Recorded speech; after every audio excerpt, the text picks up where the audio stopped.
Hello everyone, and today's topic is cell. So what is cell? उसके लिए हमें पहले ये पता होना चाहिए कि पूरे वर्ल्ड में या पूरे अर्थ पर जितने भी लिविंग ऑर्गेनिजम्स है वो सब के सब लिविंग ऑर्गेनिजम्स किससे बने हुए हैं? तो वो सेल्स से बने हुए हैं. For that we will take an example. Let us assume we are making a house. So for that what are our materials?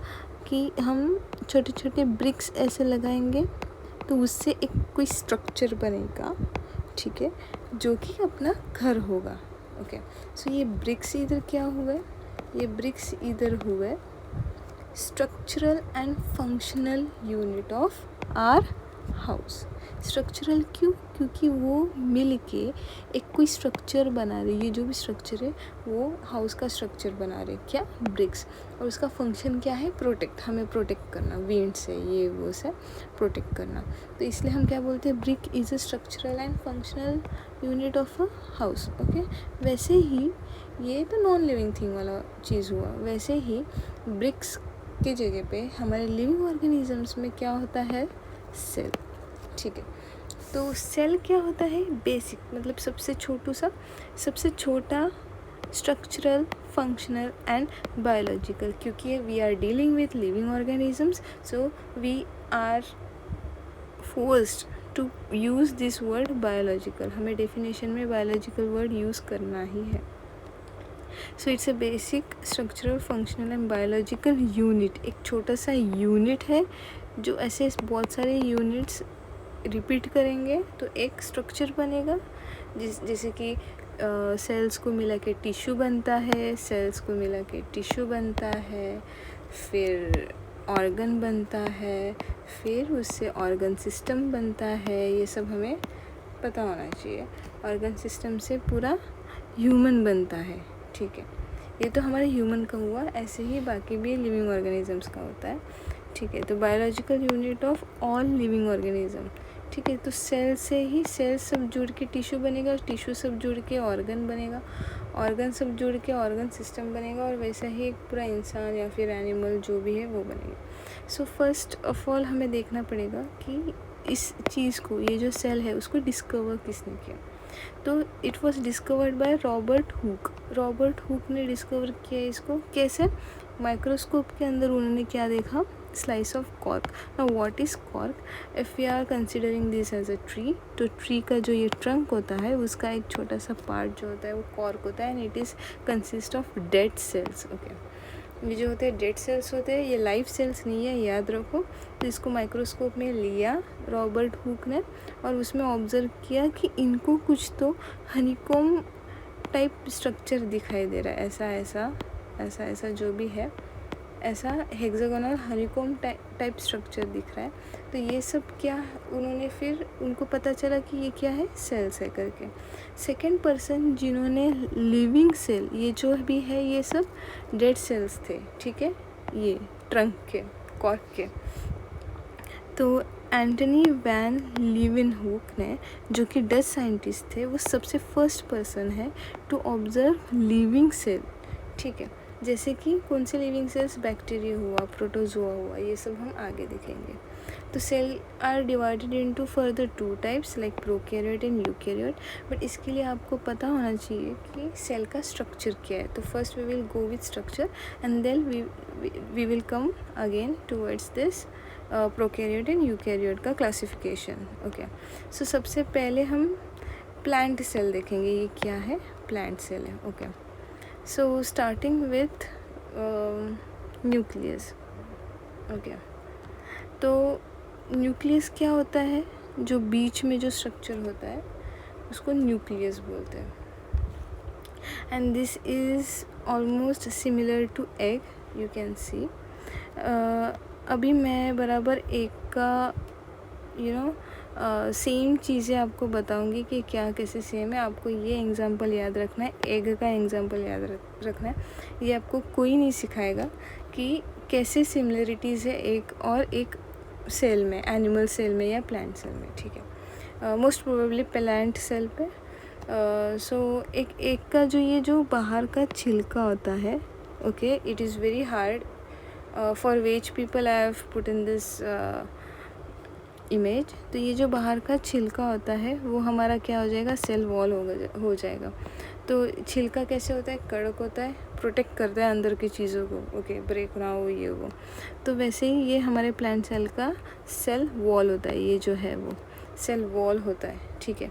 इसके बाद में ये जो लेयर होता है, जब भी हम एक फोड़ते हैं उसके अंदर एक थिन मेम्ब्रेन सा ये जो स्ट्रक्चर है वाइट कलर का, वो हमारा क्या हो जाएगा, सेल मेम्ब्रेन हो जाएगा। आपको एक पूरा एग जो है वो ऐसे सोचना है, ये जो एग का बाहर का शेल जो है वो हमारा क्या हुआ, सेल वॉल हुआ, ठीक है। ऐसे आपको याद रखना, याद करने की भी ज़रूरत नहीं पड़ेगी। जैसे एग आप सोचोगे वैसे ये सब चीज़ें सेल के क्या कैसे होते हैं वो आपको याद आने स्टार्ट हो जाएंगे।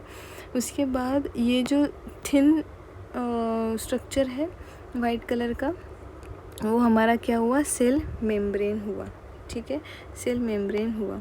उसके बाद हम बात करेंगे ये जो है, जो वाइट कलर का रहता है, ट्रांसपेरेंट वाइट कलर का रहता है या फिर येलोइश कलर का रहता है, ये इसके अंदर रहता है योल्क, ओके। तो ये हमारा क्या हुआ, साइटोप्लाज्म। ये हमारा ये जो सिस्टम है, ये जो भी है फ्लूइड, जो फ्लूइड होता है, जो सब चीज़ें जैसे कि योल्क को पकड़ के रखते हैं, वैसे ये सब ये जो छोटे छोटे उसको ऑर्गेनेल्स बोलते हैं, ऑर्गेनेलिस, ओके। सो ऑर्गेनेलिस को जो पकड़ के रखता है उसका वो क्या होता है, साइटोप्लाज्म होता है, ठीक है। तो आपको क्या याद करना है कि ये जो शेल होता है वो एक सेल वॉल होता है जिसका काम है प्रोटेक्शन देना, हार्ड होता है, ठीक है। अंदर से एक थिन फिलामेंट जैसा होता है, उसको क्या बोलेंगे हम, सेल मेम्ब्रेन बोलेंगे, ठीक है। फिर ये जो लिक्विड होता है, वाइट कलर का लिक्विड होता है एग के अंदर, उसको हम क्या बोलेंगे, साइटोप्लाज्म बोलेंगे। उसके अंदर भी ये योल्क होता है। अभी आपको पता होगा जो भी नॉन वेजिटेरियन है कि योल्क के अंदर भी ये एक डेलिकेट थिन लेयर से बंधा हुआ रहता है। जब भी आप इसको पोक करोगे और फोड़ोगे तो अंदर का जो भी येलो मिक्सचर है, योल्क है, वो बाहर निकल के आता है, ठीक है। तो ये जो मेम्ब्रेन है, ये जो थिन मेम्ब्रेन होता है जिसके अंदर ये योल्क रहता है अंदर येलो कलर का, उसको हम क्या बोलेंगे, न्यूक्लियर मेम्ब्रेन। हम योल्क को क्या समझ रहे हैं इधर, न्यूक्लियस समझ रहे हैं, ठीक है। योल्क को हम न्यूक्लियस समझ रहे हैं। न्यूक्लियस के ऊपर का जो मेम्ब्रेन होता है जिसके अंदर ये न्यूक्लियस बंधा हुआ है, जैसे कि उसको हम क्या बोलेंगे, न्यूक्लियर मेम्ब्रेन, ठीक है। इसको हम बोलेंगे न्यूक्लियर मेम्ब्रेन। और न्यूक्लियस के अंदर भी, न्यूक्लियस के अंदर इधर होता है न्यूक्लियोलस, उसके अंदर भी होता है, जो हमें एग के अंदर एक्चुअली दिखता नहीं है, बट एग के योल्क के अंदर भी एक कॉन्सेंट्रेटेड एरिया होता है जिसमें डीएनए वगैरह होते हैं और जहाँ से बच्चा बनता है, और ये जो बाकी के एरिया होते हैं उसमें से उसको न्यूट्रिशन मिलता रहता है, ठीक है, बच्चे को। तो ये हमें दिखता नहीं है, बट इसके अंदर भी होता है न्यूक्लियोलस और उसको भी मेम्ब्रेन होता है, ठीक है। भले ये हमें एग में ना दिखे बट होता है। तो हमें ऐसे रिलेट करना है, एग को अगर आप इमेजिन करोगे तो आपको सेल का चीज़ याद ही नहीं करना पड़ेगा, ठीक है। फिर से याद करेंगे, हम देखेंगे ये जो शेल का अपर लेयर है उसको हम क्या बोलेंगे, सेल वॉल, कड़क होता है, प्रोटेक्ट करने का काम रहता है। उसके बाद ये थिन जो है वो क्या होता है, हमारा सेल मेम्ब्रेन होता है। वाइट कलर का हमें क्या सोचना है कि वो हमारा साइटोप्लाज्म होता है। ये देखो, ये साइटोप्लाज्म। हम योल्क को, एक के योल्क को क्या बोलेंगे, न्यूक्लियस बोलेंगे, ठीक है। हमें ऐसे याद रखना है। न्यूक्लियस भी एक मेम्ब्रेन से बंधा हुआ रहता है अंदर, जिसको हम फोड़ देंगे तो वो बाहर निकल के ऊज आउट होगा, ठीक है। तो वो उस मेम्ब्रेन को क्या बोलते हैं, न्यूक्लियर मेम्ब्रेन बोलते हैं। न्यूक्लियस के अंदर भी कॉन्सेंट्रेटेड एरिया होता है जिसमें डीएनए होता है, जिससे बच्चा बनता है, चिक बनता है, ओके। तो ये कॉन्सेंट्रेटेड एरिया को हम क्या बोलेंगे, इसको हम न्यूक्लियोलस बोलेंगे। और ये भी एक मेम्ब्रेन से बंधा हुआ रहता है, जिसको हम न्यूक्लियोलस का मेम्ब्रेन बोलेंगे, ठीक है।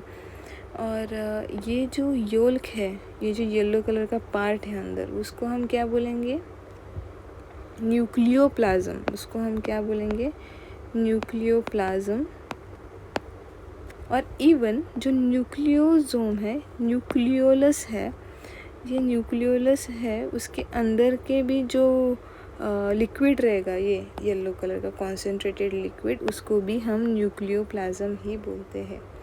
तो ऐसे हमें एग को याद रखना है सेल के रूप में, ठीक है। ये हुआ मेन चीज़ हमारा। इसके अलावा भी सेल ऑर्गेनेलीज होते हैं जिसका अलग अलग फंक्शन होता है सेल में। पहले हम स्ट्रक्चर देख लेते हैं, ठीक है।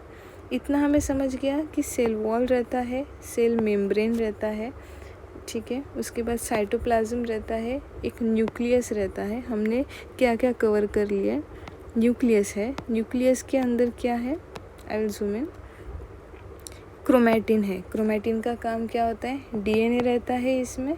मैंने जैसे बोला था वहाँ पे कि जिससे बच्चा बनता है एकदम बीच में रहता है, तो इसमें डीएनए रहता है, क्रोमैटिन, क्रोमोसोम्स, डीएनए, ये सब रहता है, ठीक है। फिर उसके बाद क्रोमैटिन के बाद आया ये वाला चीज़ जो लिक्विड रहता है, उस लिक्विड को भी हम न्यूक्लियोप्लाज्म ही बोलेंगे। उसके बाद आएगा ये जो चीज़ है, उसको हम बोलते हैं न्यूक्लियोलस, ओके। न्यूक्लियोलस के बाहर ये वाला जो योल्क का पोर्शन है, ये वाला जो पोर्शन है, ये वाला न्यूक्लियोलस के बाहर, उसको हम क्या बोलेंगे? न्यूक्लियस बोलेंगे, ठीक है। और ये जो पोर्शन है उसको न्यूक्लियोप्लाज्म बोलेंगे। और न्यूक्लियोप्लाज्म के ये जो ब्लैक ब्लैक डॉट्स आपको दिख रहे हैं, वो हमारे न्यूक्लियर पोर्स है।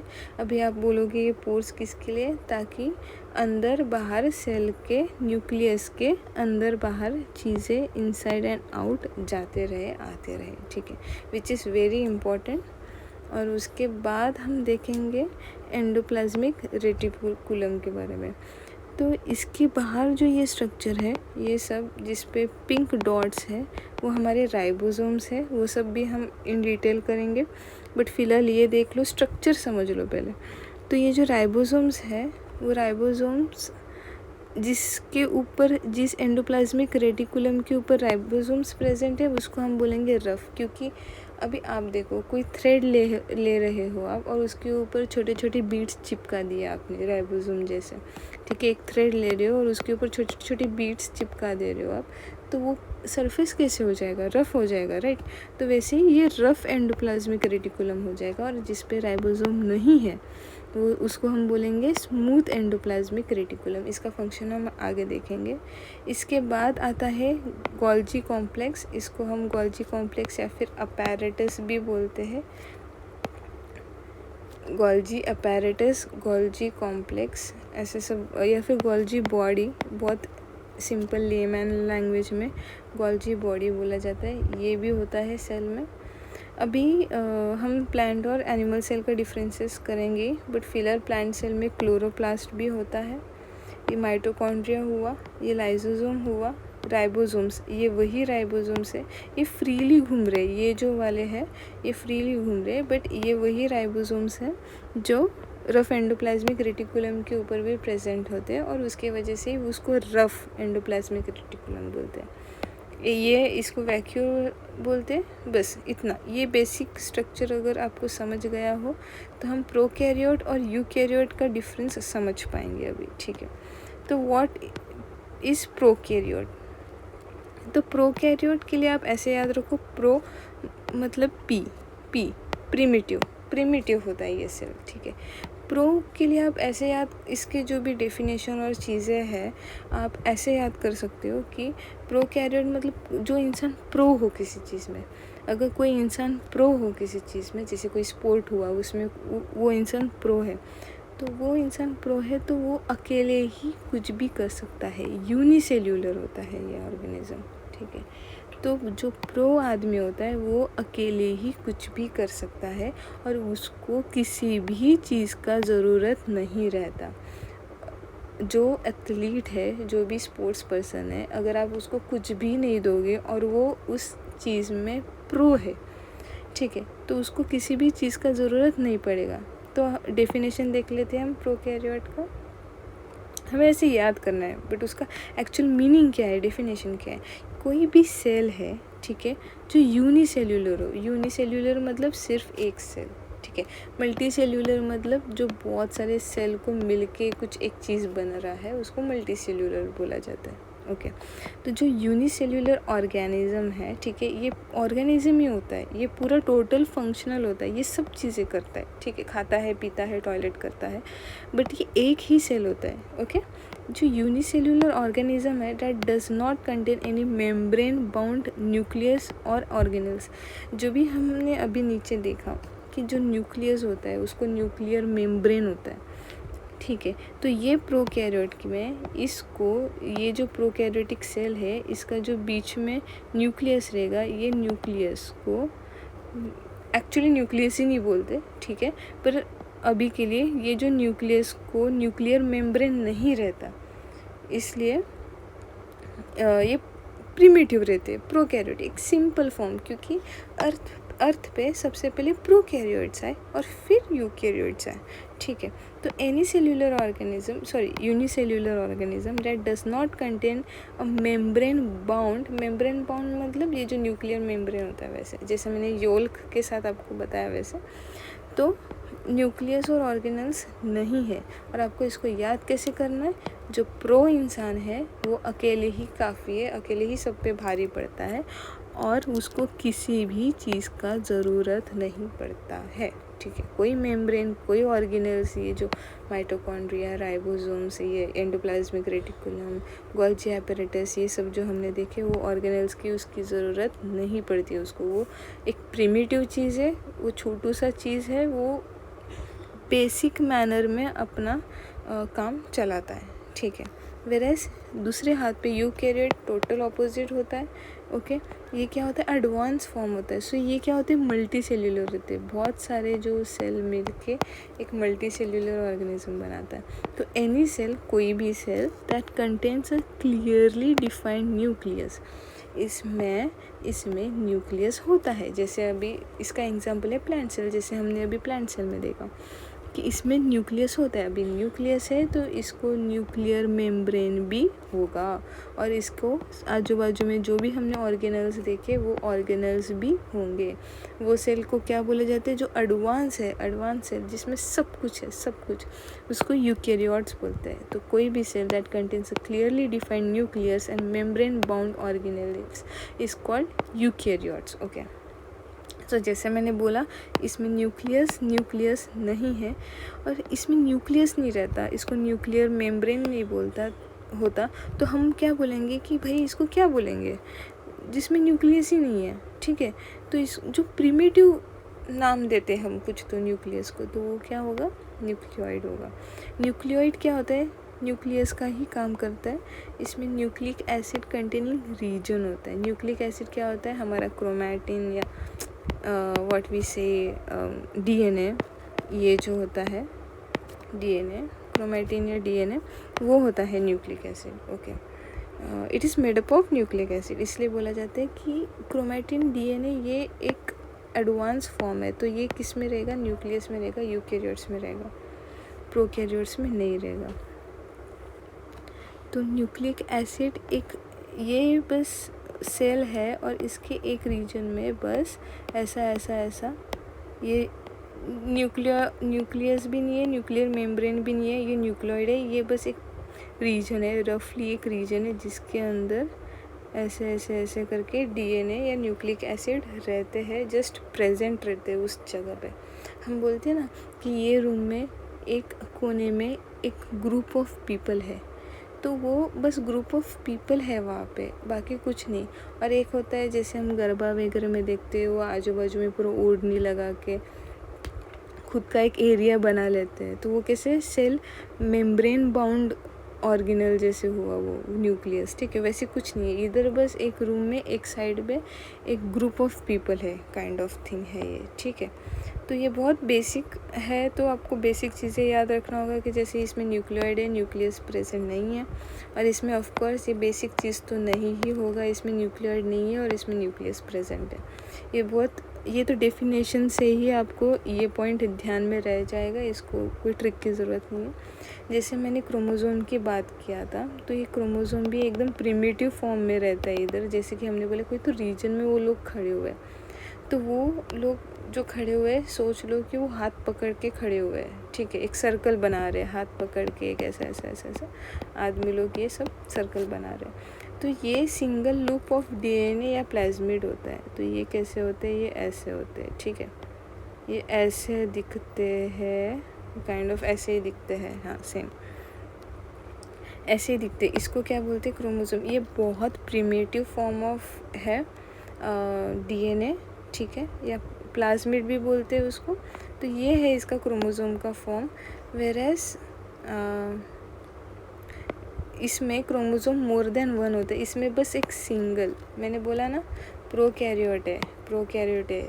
सेल क्या होगा, यूनी, सिंगल, क्योंकि वो उस चीज़ में प्रो है इसलिए उसको ज़्यादा चीज़ों की ज़रूरत नहीं है, सब चीज़ों की ज़रूरत नहीं है, अकेला ही काफ़ी है वो सब पे, इसलिए सिंगल लूप ऑफ डीएनए, बस एक डीएनए उसके लिए काफ़ी है। बेसिक सा स्ट्रक्चर है, उसमें कोई कॉम्प्लेक्स चीज़ें की ज़रूरत नहीं है। वेरएस मल्टी सेल्यूलर है, मल्टी सेल्यूलर ऑर्गेनिज्म में भाई अभी हम खुद को समझते हैं, तो हार्ट संभालना है, ये संभालना है, वो बहुत सारी चीज़ें संभालनी है, तो उसके लिए बस एक क्रोमोसोम से काम नहीं होगा।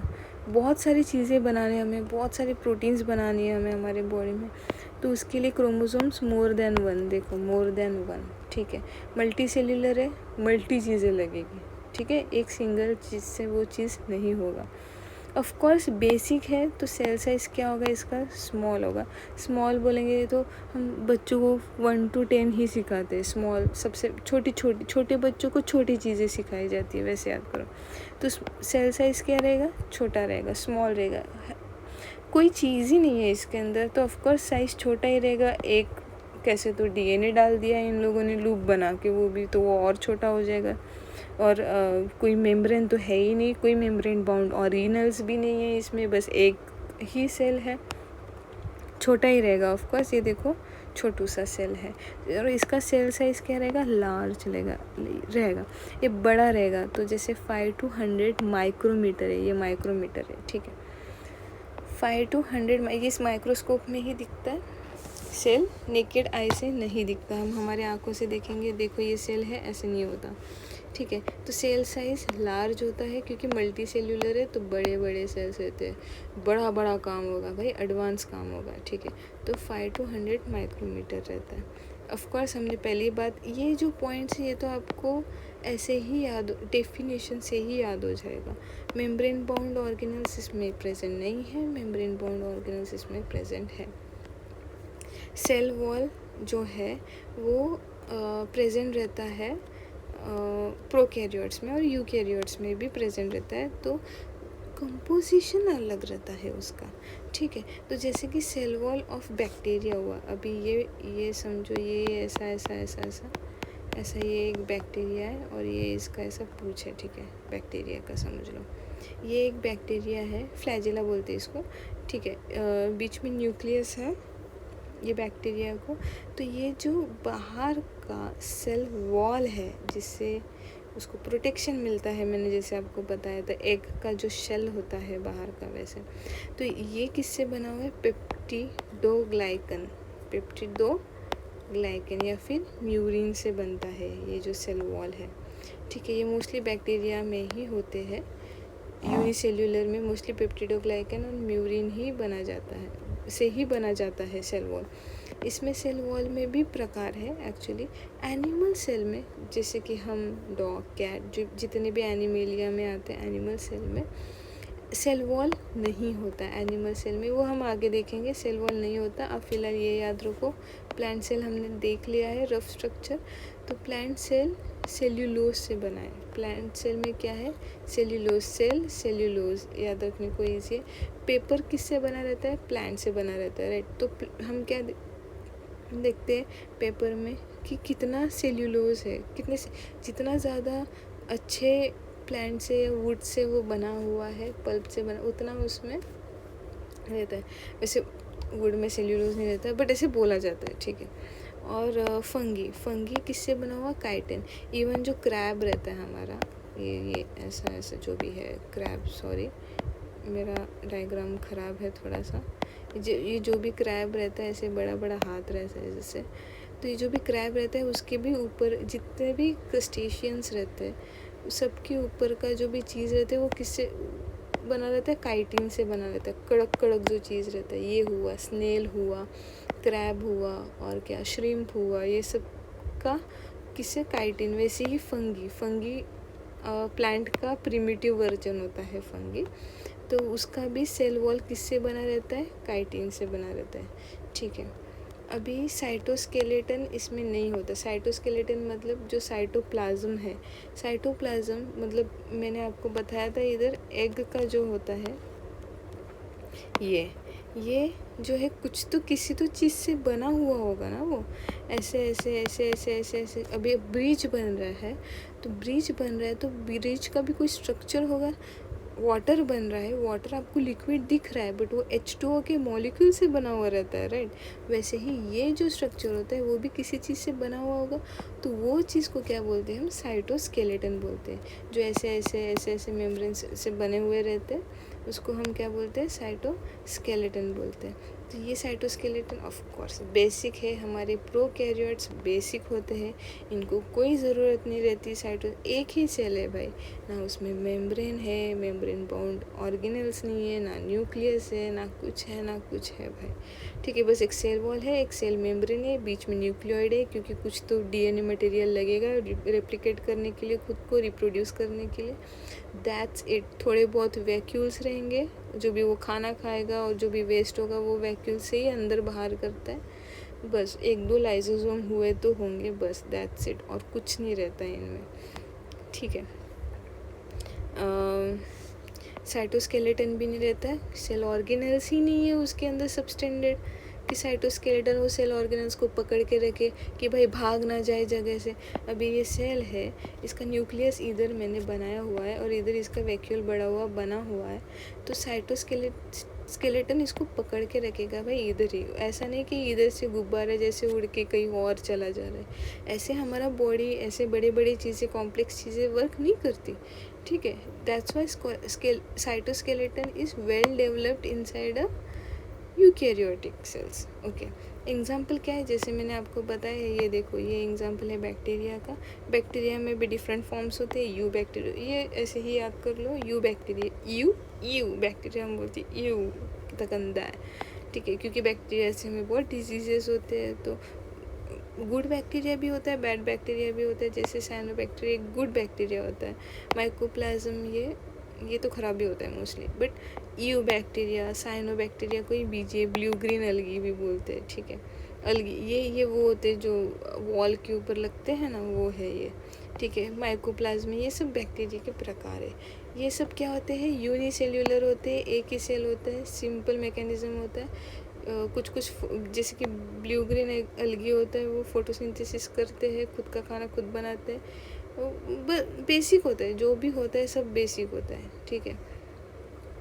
वेरएज एडवांस फॉर्म में प्रोटिस्टा, प्लांट सेल तो हमने देख लिया, एनिमल सेल हम देखेंगे, ऑलमोस्ट सेम ही होते हैं प्लांट सेल के, कुछ ऑर्गेनल्स आगे पीछे होते हैं बस, ठीक है। फंगी हमने देखा, फंगी का काइटिन, क्रैब वगैरह के साथ हमने रिलेट किया था।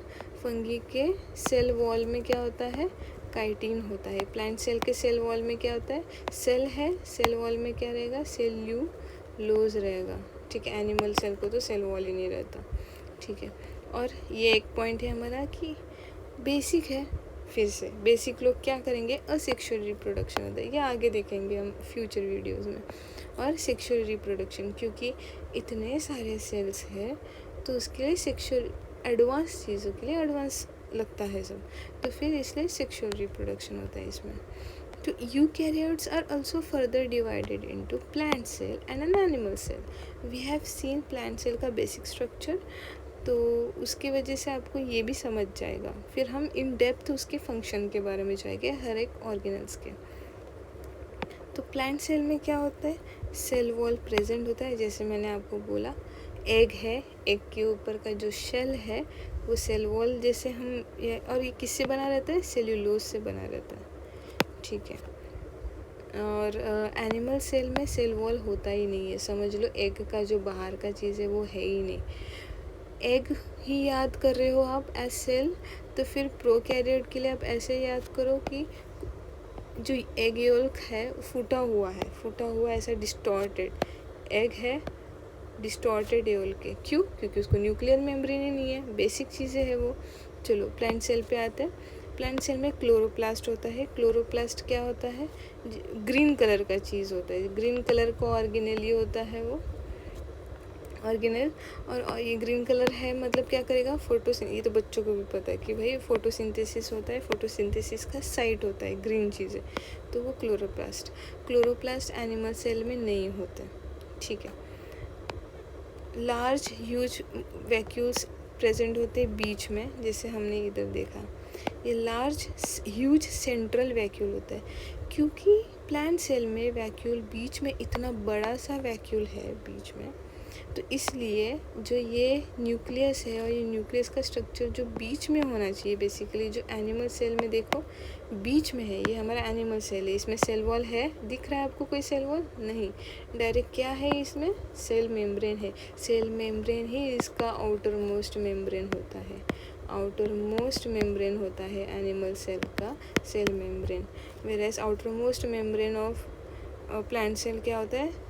सेल वॉल, जो किससे बना हुआ रहता है? सेल्यूलोज से। ये बहुत इंपॉर्टेंट है, कभी कभी क्वेश्चंस पूछ लेते हैं।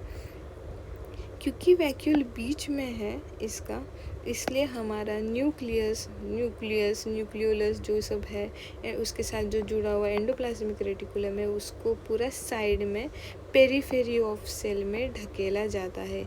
इसलिए प्लांट सेल का सिचुएशन हमेशा, प्लांट सेल में न्यूक्लियस का सिचुएशन हमेशा पेरीफेरी ऑफ सेल में होता है। वही इधर लिखा हुआ है, large huge vacuole is present in middle, therefore nucleus present along the periphery. Periphery मतलब आजू बाजू का एरिया, सरकमफरेंस, जैसे सर्कल का इधर कुछ चीज़ आ गया तो हम बोलेंगे कि सर्कल की पेरीफेरी पे आ गया, सरकमफरेंस पे आ गया, वैसे द पेरीफेरी ऑफ सेल, ठीक है।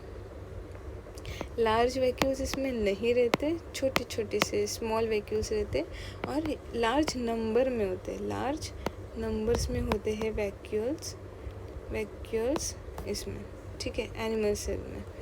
लाइजोसोम रेयर होते हैं, बहुत कम लाइजोसोम होते हैं प्लांट सेल में, क्योंकि वो खुद खाना बनाते हैं तो उनको इतना वेस्टेज इनका ज़्यादा नहीं निकलता है जैसे एनिमल सेल का होता है। एनिमल सेल मोस्टली डिपेंडेंट होते हैं प्लांट सेल पे, खाना खाते हैं हम तो हमारा वेस्टेज ज़्यादा निकलता है, हम खुद नहीं बनाते, we are not autotrophs, right, we are heterotrophs. Animal cells are heterotrophs, वो बाहर से खाना खाते हैं और एक्सक्रीट भी ज़्यादा करते हैं, इसलिए लाइजोसोम लगते हैं।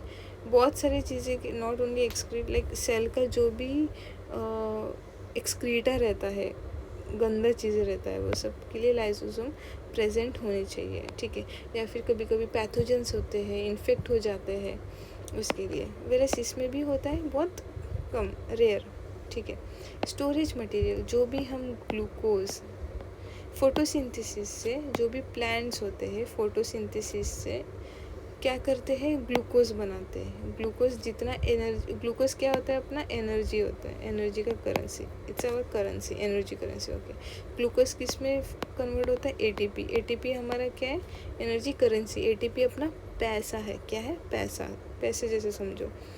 तो जब भी कोई भी काम हो रहा है प्लांट के अंदर, तो उस वक्त पे जितना भी यूज़ हो रहा है एनर्जी, जितना भी ग्लूकोज यूज़ हो रहा है, जितना भी वो बना रहा है, वो सब यूज़ कर ले रहा है, ठीक है। जो एक्स्ट्रा का ग्लूकोज आज एक दिन में इस झाड़ ने जितना ग्लूकोज बढ़ने के लिए या फिर खाना बनाने के लिए, बाकी सब रेस्पिरेशन के लिए जितना भी बनाना है बना लिया, बाकी का जो भी ग्लूकोज है वो क्या करना है? स्टोर करना है हमें। जैसे हमारे इसमें फ़ैट में स्टोर होता है, ग्लाइकोजन ग्रैन्यूल्स में स्टोर होता है, किस में? एनिमल सेल में। वैसे ही प्लांट सेल में स्टार्च ग्रेन्स, सेल के अंदर की बात चल रही है, ठीक है, बॉडी के अंदर की नहीं, सेल के अंदर की बात चल रही है। तो सेल में स्टार्च ग्रेन्स के इसमें स्टोर होता है, ग्रेन्स, और इधर ग्रैन्यूल्स, ठीक है, ग्लाइकोजन। ग्लूकोज जो हम खाना खाते हैं, ग्लूकोज मिलता है उसमें से, glucose is change into glycogen, store करने के लिए, ठीक है। सो ये हमने डिफरेंसेस, ये जो मैंने हाईलाइट किया हुआ चीज़ है, मैं नोट्स दे दूँगी आपको। ये जो हाईलाइट चीज़ें जैसे कि वैक्यूल, सेंट्रल ह्यूज वैक्यूल होता है और इसमें देखो छोटे छोटे छोटे छोटे वैक्यूल्स है बट ज़्यादा नंबर में। यही डिफरेंस है एनिमल सेल में, उतना ही डिफरेंस है जितना मैंने ये करके रखा है, हाईलाइट करके। ये देखो वैक्यूल्स हो गया। अभी ये हुआ cell wall. Cell wall plant cell में प्रेजेंट है, एनिमल सेल में कोई सेल वॉल प्रेजेंट नहीं है, ठीक है। ये हुआ क्लोरोप्लास्ट, फोटोसिंथेसिस का साइट है क्लोरोप्लास्ट के। एनिमल्स को ज़रूरत नहीं है क्योंकि क्लोरोप्लास्ट फूड बनाने के लिए यूज़ होता है। हम क्या सनलाइट और कार्बन डाइऑक्साइड लेके फूड बनाते हैं? नहीं। कोई भी एनिमल बनाता है? नहीं। We are dependent for that on plants. तो उसके लिए क्लोरोप्लास्ट की हमें कोई ज़रूरत नहीं है। ये तो लॉजिक वाला चीज़ है, ठीक है। और क्या हुआ, और क्या अलग है? लाइसोसोम। इसमें बहुत फ्यू लाइसोसोम, ये लाइसोसोम है, इसमें बहुत फ्यू लाइसोसोम है, वेरएस इसमें बहुत सारे लाइसोसोम है, आप देख सकते हो, ठीक है। बाकी सब तो सेम ही है, गोल्जी एपरेटस सेम है, साइटोप्लाज्म साइटोस्केलेटन दोनों में भी प्रेजेंट रहेगा। माइटोकॉन्ड्रिया हुआ, एंडोप्लाज्मिक रेटिकुलम में रफ एंडोप्लाज्मिक भी है, स्मूथ भी है, न्यूक्लियर पोर भी है ताकि एक्सचेंज हो मॉलिक्यूल्स का, आरएनए अंदर का जो भी डीएनए है बाहर आए और प्रोटीन्स बनाए, ये सब सेम है, बस सेंट्रियोल अलग है। सेंट्रियोल सिर्फ एनिमल सेल में है, प्लांट सेल में नहीं है। तो सेंट्रियोल का फंक्शन हम आगे देखेंगे।